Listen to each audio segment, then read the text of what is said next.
있습니다. 네, 오늘 말씀의 제목은 사무엘의 고별 설교입니다. 계속해서 사무엘상 말씀을 살펴보고 있는데, 네, 근데 이렇게 보니까 꽃이 하나가 이렇게 놓여져 있네요. 네, 우리 권사님께서 갖다 놓으신 것이죠, 그렇죠? 제가 이렇게 하다 보면은 여기가 좁아가지고 넘어질 수가 있거든요. 그래서 끝나고 제가 사무실로 잘 가져가도록 하겠습니다. 네, 예쁜 꽃 감사합니다. 네, 사무엘상 말씀을 우리가 살펴보고 있습니다. 이스라엘의 신정 정치에서 이제 왕정 정치로 변하는 과도기적인 상황을 우리가 계속해서 말씀을 통해 살펴보고 있는데요. 사무엘상 12장에는 사무엘이 지금까지 사역을 잘 감당해왔던 모든 것들을 사울에게 다 넘겨주게 되는 인수인계하는 그 과정이 담겨 있는 말씀입니다. 그리고 이스라엘 백성들을 향해 앞으로 신앙생활을 어떻게 해야 할 것인지, 그리고 하나님만을 섬기며 살아가야 하는 그 이유가 무엇인지를 고별 설교를 통해서 아주 명확하게 말씀해 주고 있습니다. 사무엘의 고별 설교에 어떤 영적 비밀이 담겨 있는지 우리가 한 가지 살펴보면서 또 함께 기도하겠습니다. 첫 번째로 사무엘의 고별 설교에는 사무엘의 청렴한 리더십이 담겨져 있습니다. 1절부터 5절까지의 말씀을 보면 고령의 사무엘은 자신의 순수했던 리더십과 모범적으로 살아온 일생들을 이렇게 돌아보며 또 회고하면서 백성들을 향해 고별 설교, 마지막 설교를 이렇게 시작하죠. 1절에 보면 어떻게 말씀합니까? 사무엘이 온 이스라엘에게 이르되 보라, 너희가 내게 한 말을 내가 다 듣고 너희 위에 왕을 세웠더니. 아멘. 우리가 지금껏 살펴본 것처럼 사무엘은 소수 몇 사람만 이렇게 모아놓고 소수인을 위한 정치를 하지 않았고 소수인을 위한 사역을 하지 않았어요. 모든 이들이 다 아멘하고 모든 이들이 마음에 생각하기에 그게 합당하다 여겨질 정도로 수많은 사람들을 소통하고 설득하는 그러한 과정을 거친 리더십이 있음을 우리는 알 수가 있습니다. 그래서 오늘 1절에서도 온 이스라엘에게 이르되 보라 이렇게 말씀하고 있지 않습니까? 한 곳에 다 모아놓고 말씀을 선포하고 있는 거예요. 이것이 우리 신앙생활에 있어서 굉장히 중요합니다. 조직 사회도 마찬가지고요. 소수인을 위한 사역과 정치를 하게 되면은 조직이 흔들리게 돼요. 예, 모든 사람들이 공유, 공감, 소통할 수 있는 그러한 모습으로 세워지는 조직이 건강하고 아름답다라는 것을 말씀하고 있습니다. 그래서 제가 예전에 있던 교회에서도 당회원들이 10명이 넘잖아요. 많이 계시는데 그분들이 단 한 분도 글쎄요 이렇게 얘기하시면 당회를 더 이상 진행을 안 하세요. 설득하시고 이해시키시고 모두가 화합하고 연합해서 아멘 할 때까지 충분히 또 시간을 거칩니다. 이렇게 신앙생활을 하고 교회를 섬기고 성도를 섬기다 보면 잡음이 생기지. 왜 잡음이 없겠습니까? 그렇지만 최소화시킬 수가 있는 것이죠. 우리도 그러한 사무엘의 영성을 기억해야 돼요. 한두 사람만 세워놓고 한두 사람만 쑥쑥쑥 이렇게 소곤소곤하면서 얘기하는 것이 아니라 보라 하나님 말씀을 선포하고 있는 것입니다. 마치 모세와 여호수아의 리더십을 보는 듯한 리더의 영성이 있는 것이죠. 모세도 시내산에서 십계명을 받은 후에 내려와서 백성들을 향해 하나님의 말씀을 선포하지 않습니까? 여호수아도 마찬가지죠. 자신의 모든 사역을 마치면서 세겜에서 고별 설교를 하고 있는 걸 볼 수가 있습니다. 사무엘도 역시 그들의 리더십처럼 선조들의 리더십처럼 백성들을 모으고 하나님의 말씀을 선포하고 있는 것입니다. 그리고 사무엘은 백성들이 주변에 있는 사람들이 아니에요. 백성들이 당신은 이제 늙었습니다. 이렇게 이야기를 해도 상처받지 않고 그것을 순순히 받아들이면서 사울에게 모든 것을 인수인계하는 그런 과정이 담겨 있다라는 거예요. 근데 우리는 누군가의 그런 얘기를 들으면 서운하잖아요. 이제 은퇴할 때가 되셨습니다. 예, 이제 그만 내려놓으시고 후임자에게 양보하시죠. 그러면 서운해해요. 예, 아직 내가 그래도 정정한데. 할 수 있는 힘이 있고 열정이 있는데, 그런데 우리는 때가 되면 내려올 수 있는 그러한 영성도 가지고 있어야 된다라는 것이죠. 당신은 이제 늙었습니다. 이렇게 했던 그 사실을 사무엘이 인정을 하게 되는데 2절 중반절에 이렇게 말씀합니다. 보라, 나는 늙어 머리가 휘어졌고 내 아들들도 너희와 함께 있느니라.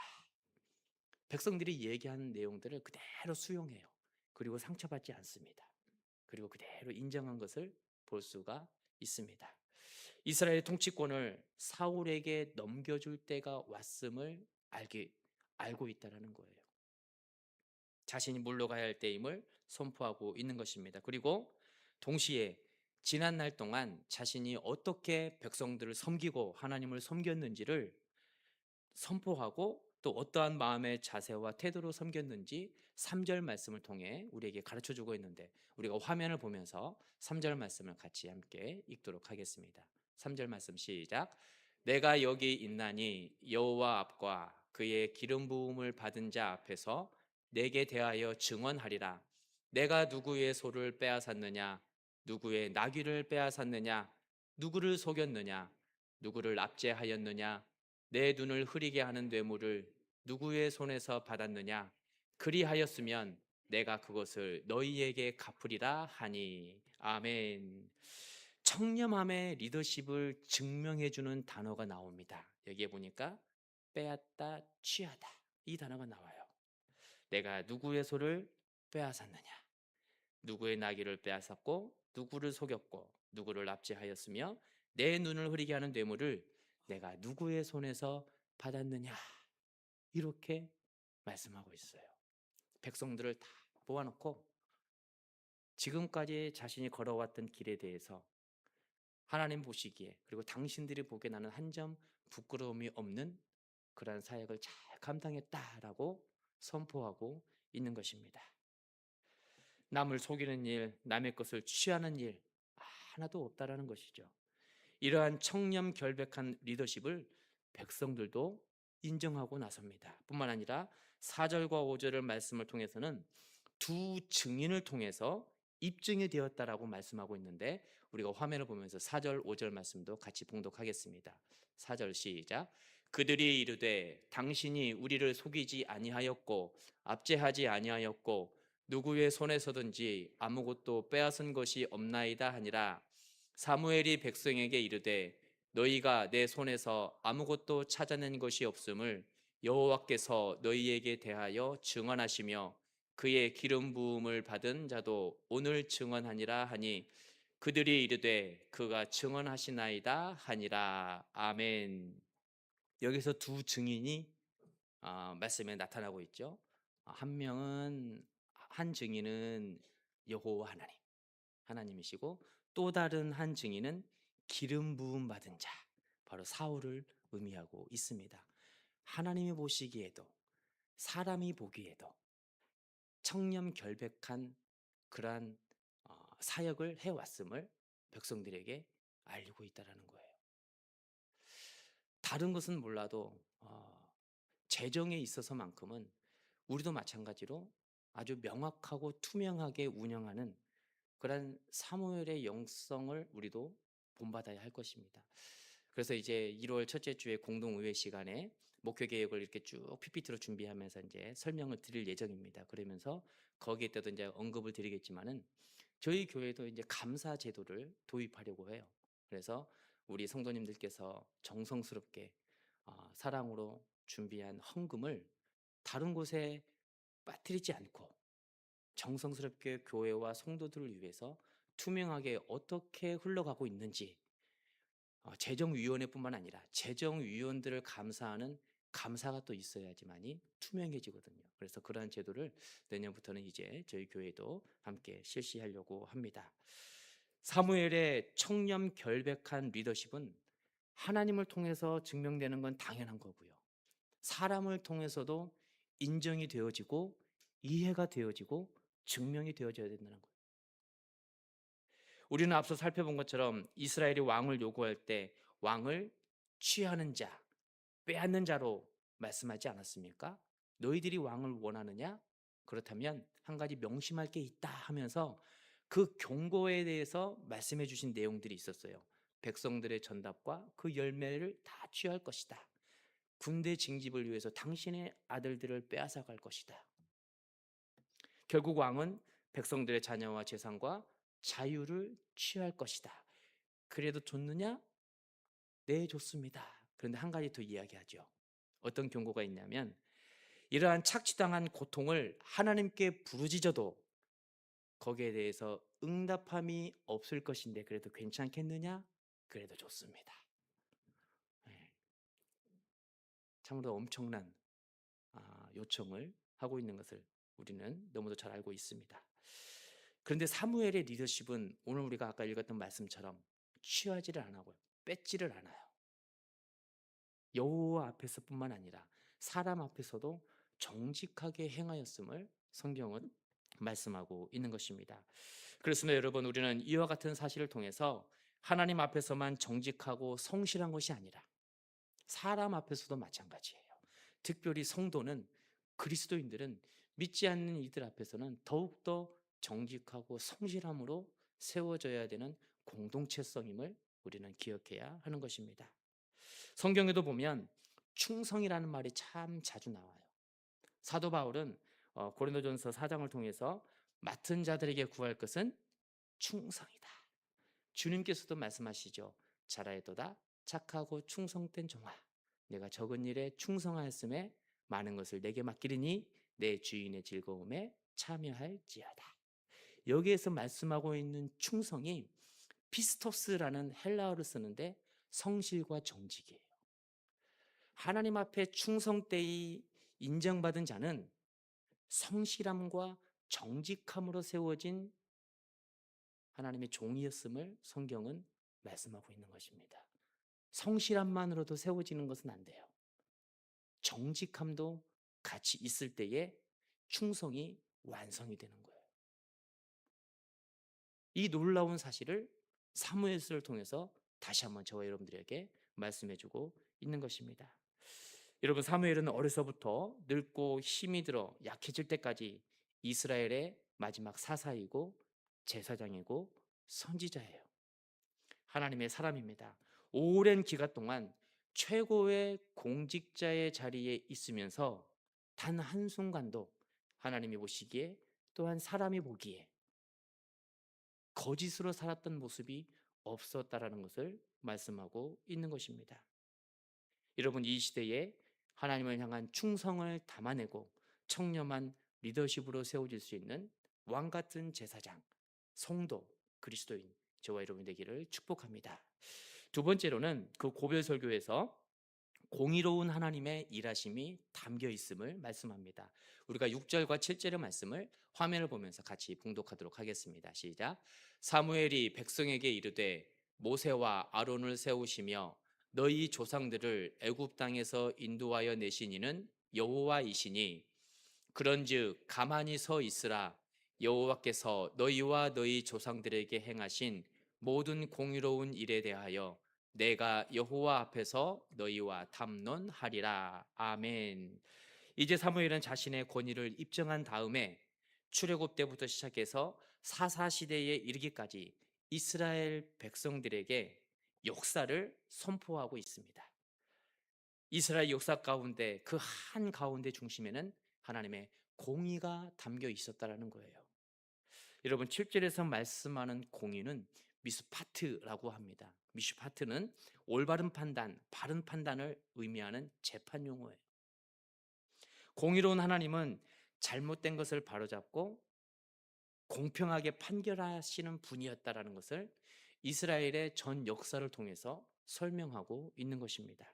여러분, 이스라엘 역사를 한번 생각해 보시기 바랍니다. 간단하게 이렇게 쭉 한번 보면은 이스라엘의 역사가 시작되는 그 가장 큰 중심에 있어서 야곱과 요셉이 있지 않습니까? 요셉과 야곱이 있어요. 꿈의 사람 요셉을 통해서 우리는 그러한 모든 것을 또 확인할 수가 있는데요. 형제들의 시기와 질투로 인해서 미디안 상인들에게 팔려서 애굽으로 가지 않습니까? 그러나 그곳에서도 요셉은 임마누엘의 하나님, 그렇게 하나님과 늘 동행하였던 그의 인생을 향해서 하나님은 형통하였더라. 성경은 형통하였더라라고 선포하고 있습니다. 임마누엘이 하나님을 붙듦으로 애굽의 총리가 되지요. 애굽의 총리가 되는 데에 가장 핵심적인 그 사건 하나가 있었는데 바로 꿈을 잘 해석했던 그 해몽 때문에 그가 어, 그 총리로 발탁되는 그러한 놀라운 역사의 주인공이 되지 않습니까? 7년 기근이 있을 때 앞으로 이제 7년 기근이 있을 것인데 7년의 흉년의 때에 그 7년의 기근을 미리 잘 준비하십시오. 곡식을 창고에 가득 저장해 놓아서 기근을 대비하십시오. 이렇게 꿈을 해몽을 하였는데 정말 그런 일이 벌어진 거예요. 이 즈음에 야곱의 가족은 먹을 양식이 없어서 애굽으로 곡식을 사러 갔다가 동생 요셉을 만나게 되죠. 그리고 그곳에 애굽에서 야곱의 가족은 거대한 이스라엘의 민족을 이룹니다. 아, 이스라엘의 민족을 이루는데 안타깝게도 애굽에서 종살이, 노예살이로 살아가지 않습니까? 이때 하나님께서는 힘든 노역과 종살이로 소망 없이 살아가는 이스라엘 백성들 가운데에 모세, 영적 지도자를 보내주셔서 출애굽을 단행하십니다. 그런데 문제는 광야 40년 동안 그 힘든 험난한 길을 지내면서 하나님의 놀라운 은혜들을 봤음에도 목도했음에도 불구하고 자주 잊어버린다는 거예요. 홍해의 놀라운 그러한 사건, 어, 반석에서 생수가 나는 사건, 만나와 메추라기 사건, 구름 기둥과 불 기둥으로 끊임없이 그들을 지키시고 인도해 주셨던 사건, 이 모든 것들을 직접 경험하고 보았음에도 불구하고 고난과 고통이 다가오면 왜 우리를 이렇게 힘들게 하십니까 하면서 은혜를 잊어버리는 그러한 백성들이 이스라엘의 모습이었다라는 것이죠. 모세가 하나님을 만나러 시내산에 올라갈 때에도 왜 모세가 내려오지 않느냐 하면서 아론을 향해서 우리에게 금송아지를 만들어 달라 하면서 금가락지 뭐 다 빼서 다 주지 않습니까? 어리석은 일을 범하지요.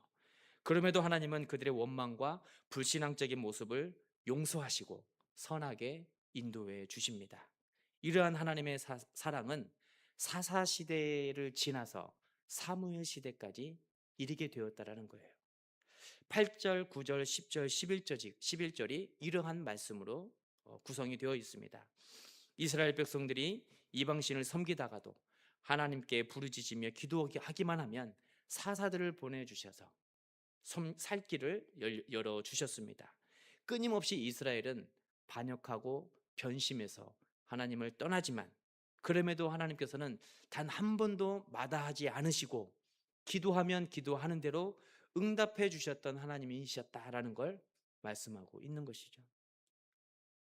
이스라엘이 상습적으로 반역할 때에도 하나님은 그들에게 부르짖으면 응답하리라. 이 공식이 여전히 남아 있음을 성경을 통해 말씀하고 있는 걸 확인할 수가 있습니다. 사무엘이 마지막 고별 설교를 통해 하나님의 공의로우심을 담아낸 이유가 바로 여기에 있다라는 거예요. 불법을 행하고 불의와 불신으로 살아가면 하나님의 심판과 징계를 피할 수가 없습니다. 그러나 하나님 잘못했습니다. 용서하고 돌아서면 회개하기만 하면 그 일들 하나님께서 다시 묻지 않으신다는 거예요. 그리고 하나님의 공의에서 중요한 것은 반드시 사랑 안에 세워지는 진리여야만 된다라는 걸 말씀하고 있습니다. 공의 자체로만 있으면 위험하다라는 거예요. 위험해요. 살 수가 없습니다. 사랑과 긍휼이 빠져버린 공의는 우리를 아프게 하고 상처 주게 하고 공동체를 무너지게 하는 세워나가는 것이 아니라 오히려 무너뜨릴 수 있다는 거예요. 사람이 다 떠날 수밖에 없어요. 일상과 일터를 우리도 살아가다 보면 공의를 말할 때가 있지 않습니까? 아니 사람이 어떻게 저렇게 불법을 행할 수가 있어? 공의를 말할 때가 있습니다. 잘못된 것을 바로잡고 질서를 세워야 될 때가 분명히 있지요. 그러나 여러분 그 공의 가운데에 사랑 위에 세워져야 되는 것임을 우리는 기억해야 할 것입니다. 질서와 문제 해결의 결과에만 집중하게 된다면 우리는 하나님 나라를 세울 수가 없는 거예요. 영혼을 살리고 세울 수가 없습니다. 영혼 구원까지 갈 수 있는 힘이 없는 거예요. 여러분, 하나님의 공의는 사랑 위에 세워지는 진리임을 우리가 기억하시면서 모든 일에 사랑으로 섬기는 저와 여러분 되기를 축복합니다. 또 세 번째, 사무엘의 고별 설교에는 이스라엘의 죄악과 하나님의 은혜가 담겨 있음을 말씀합니다. 12절과 13절 말씀도 우리가 다 같이 봉독하겠습니다.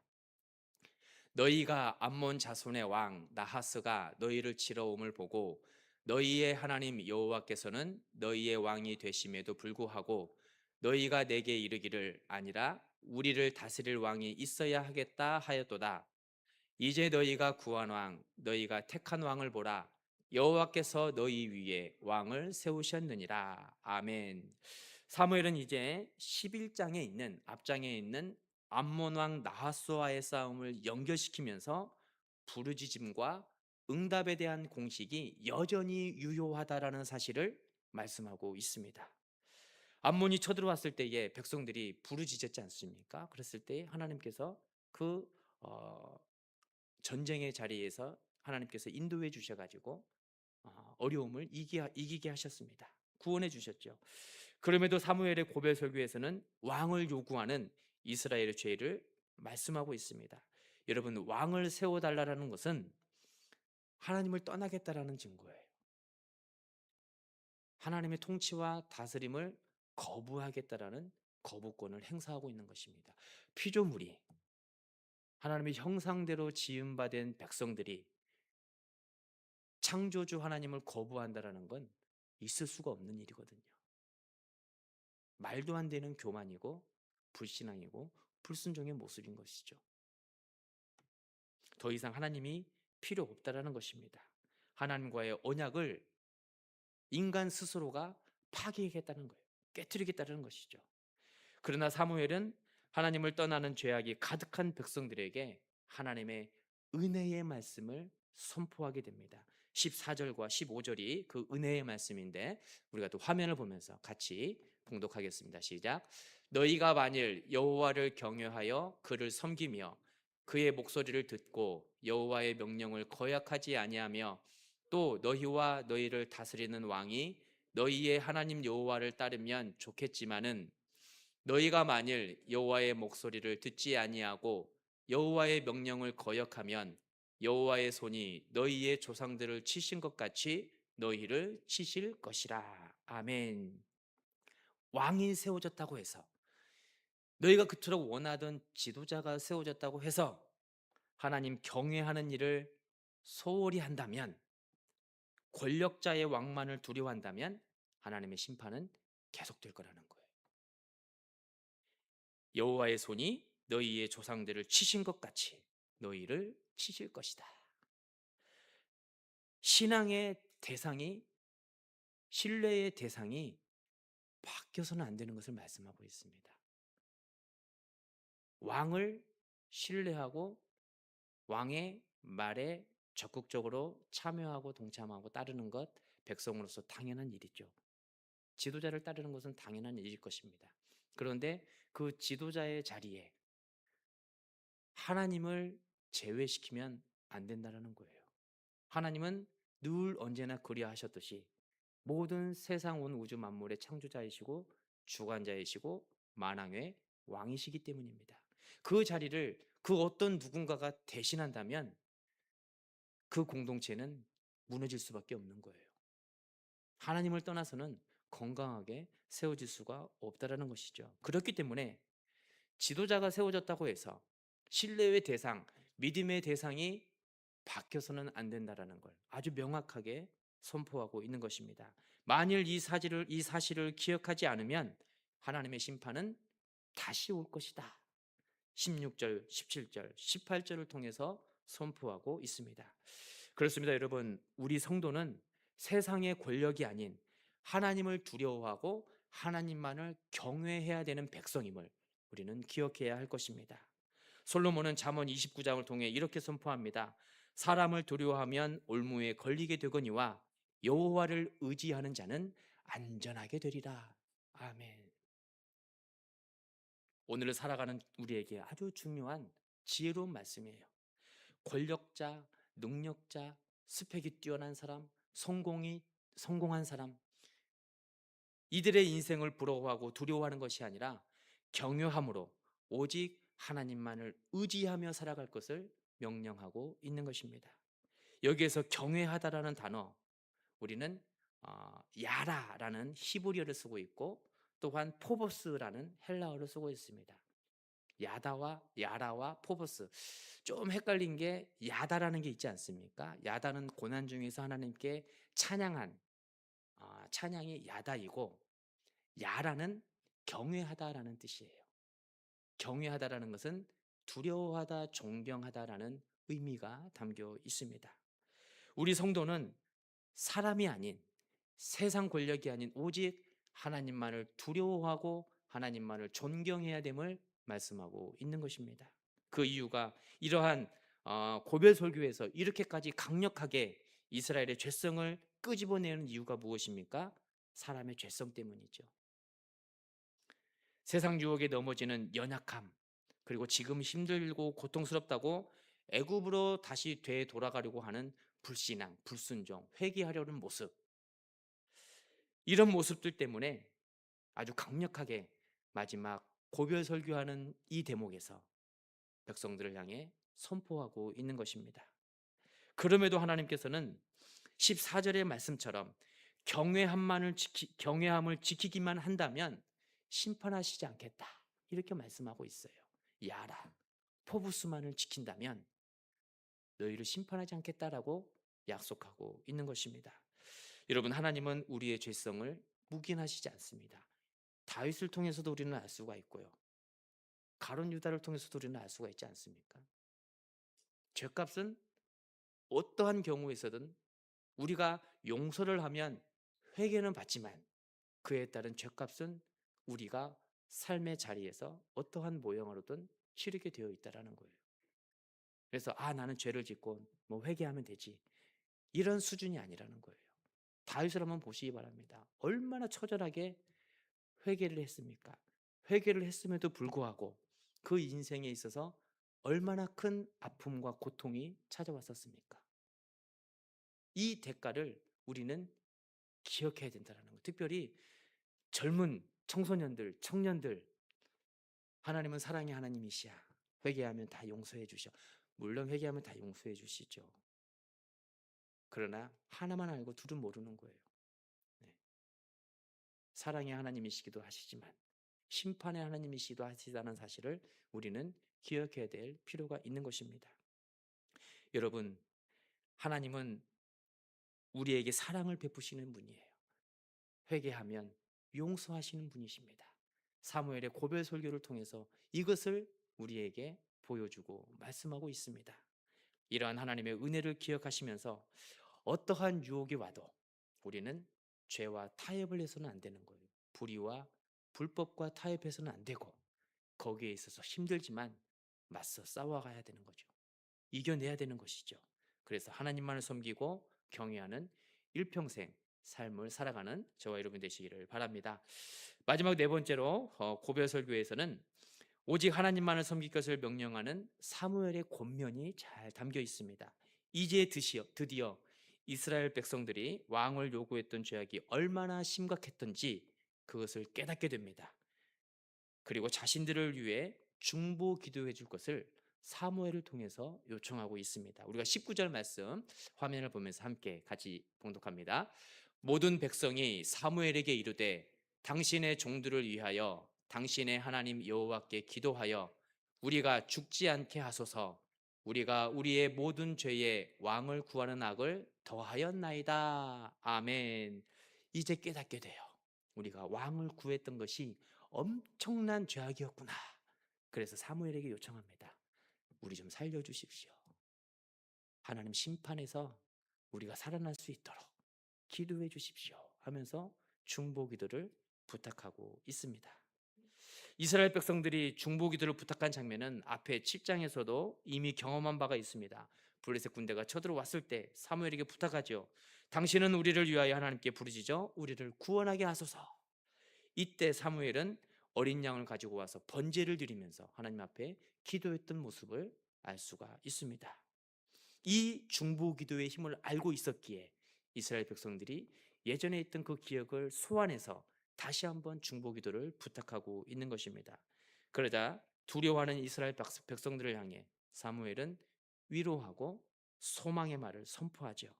동시에 앞으로 어떻게 살아가는 것이 하나님께 기쁨이 되는 존재로 살아가는지를 말씀하고 권면합니다.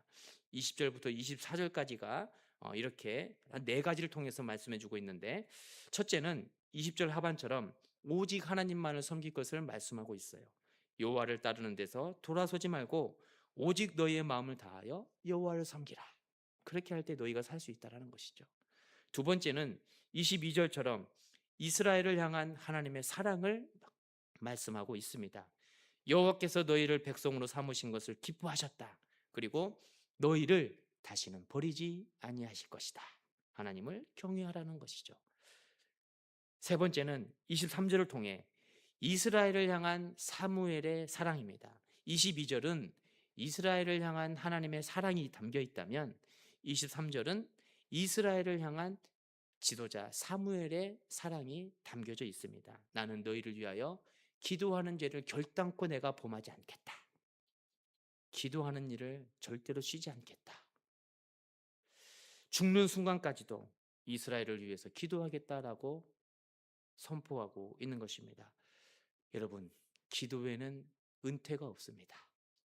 사랑의 섬김에도 은퇴가 없습니다. 우리는 나이가 70이 되면 헌법에서 기준 정해놓은 나이 아닙니까? 그래서 우리는 은퇴를 하게 돼요. 항종직에 있으신 우리 성도님들, 목회자뿐만 아니라 우리 모두는 70이 되면 은퇴를 하게 됩니다. 그런데 기도의 사랑에는 은퇴가 없다라는 걸 우리에게 말씀해 주고 있는 거예요. 새벽마다 권사님들 나오셔서 기도하시잖아요. 네. 저희 교회의 큰 자랑거리 중에 하나가 새벽 재단에 전 교인의 3분의 1이 나온다는 거예요. 이것은 대한민국 교회에서 있을 수가 없는 일입니다. 아무리 큰 교회도 10%를 넘지를 못해요. 1000명이 되는 교회도 100명 넘기가 힘듭니다. 새벽 예배. 새벽 예배뿐만 아니라 전에 있던 교회도 1500, 1700명, 제적 인원이 2000명이 넘어도 수요 예배 드리는데 100명이 안 돼요. 새벽 예배는 60명, 70명밖에 안 돼요. 그런데 저희 교회는 10명이에요. 10분이서 매번 새벽을 깨워서 기도의 은퇴가 없다는 것을 몸소 보여주고 계세요. 사랑으로 섬기는 일에 은퇴가 없다는 것을 몸소 보여주고 계십니다. 그래서 이것도 역시 마찬가지로 공동의회 때 목회 계획 때 말씀을 드리겠지만은 매월 월삭 새벽 기도회를 드리려고 합니다. 온 가족이 함께 나와서 하나님 앞에 우리가 1년을 시작할 때 송구영신 예배를 드리지 않습니까? 한 해를 바치고 한 해를 시작하면서 말씀 카드를 뽑으면서 하나님 이 말씀이 우리 가정 가운데 임하게 하여 주옵소서 하면서 기도하는 마음으로 말씀 카드를 뽑고 그 말씀 카드를 언약으로 받아들이면서 기도하면서 시작하잖아요. 한 해를. 하루를 시작할 때 새벽 기도회로 하루를 시작하지 않습니까? 거기에서 한 달을 시작할 때에도 매월 1일, 주일이 되면 할 수가 없고요. 토요일이 돼도 할 수가 없고요. 월화수목금토, 월화수목금 이 5일 가운데 1일이 되면 월삭 기도회를 온 가족과 함께 시작을 하려고 합니다. 기도회는 은퇴가 없는 거예요. 은퇴가 없는 거예요. 오늘 사무엘이 그것을 아주 명확하게 보여주고 있습니다. 내가 이제 지도자의 자리에서 물러나지만 사울에게 모든 것을 인수인계하지만 나는 결단코 기도를 쉬지 않겠다. 백성들에게 그렇게 선포하고 있는 것입니다. 그리고 네 번째 24절을 통해서는 이스라엘을 향한 마지막 권면, 하나님의 은혜가 이렇게 담겨 있죠. 여호와께서 너희를 위하여 행하신 그 큰 일을 생각하라. 그리고 오직 그를 경외하며 진실하게 섬겨라. 너희를 향하신 큰 일, 지금까지 이스라엘의 모든 역사를 의미하고 있습니다. 하나님께서 어떻게 인도하셨는지, 어떻게 지키시고 보호자가 되어 주셨는지 그 은혜를 잊지 말라라는 거예요. 그리고 하나님을 경외하라. 야라, 포버스. 존경하다, 두려워하다. 세상의 신과 사람을 두려워하는 것이 아니라 하나님만을 두려워하고 경외하는 백성으로 살아갈 것을 말씀하고 있는 것이죠. 또한 하나님을 진실하게 섬겨라.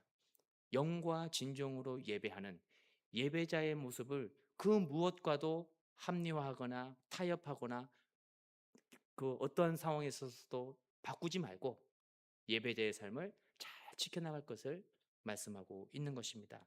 이런 고별사를 마무리하면서 14, 15절에서 언급했던 언약의 결론을 25절을 통해 다시 한번 이렇게 강조합니다. 만일 너희가 여전히 악을 행하면 너희와 너희 왕이 다 멸망하리라. 참으로 무서운 말씀 아닙니까? 앞에서 그래 잘하고 있어. 그렇지만은 이거 좀 보완하면 좋을 것 같아. 하나님께서는 이러한 모습을 더 기뻐하실 것이야. 이렇게 위로하기도 하고 격려하기도 하고 권면을 합니다. 그런데 마지막에서는 아주 강력하게 선포하죠. 만일 너희가 여전히 악을 행하면 너희와 너희 왕이 다 멸망하리라. 지금까지 사무엘이 선지자로서 이스라엘에게 선포했던 말씀 중 가장 두려운 말씀을 선포하고 있는 것입니다. 이 말씀을 우리는 기억해야 되는 거예요. 마음에 새겨야 되는 거예요. 하나님이 아닌 다른 그 어떤 것도 경외의 대상이 되어서는 안 된다는 걸 말씀하고 있는 것입니다. 여러분, 오늘 우리를 통해 말씀해 주신 세 가지 있죠. 사무엘의 청렴한 리더십, 이스라엘의 죄악 가운데서도 불구하고 회개하고 돌아오면 하나님께서 다 용서하시고 사랑으로 덮어주신다 말씀하십니다. 그 은혜와 사랑을 말씀하고 있고, 그리고 마지막에 사무엘이 당부한 말씀, 오직 하나님만을 경외하고 섬기라. 그리하면 너희가 살리라. 이렇게 말씀하고 있습니다.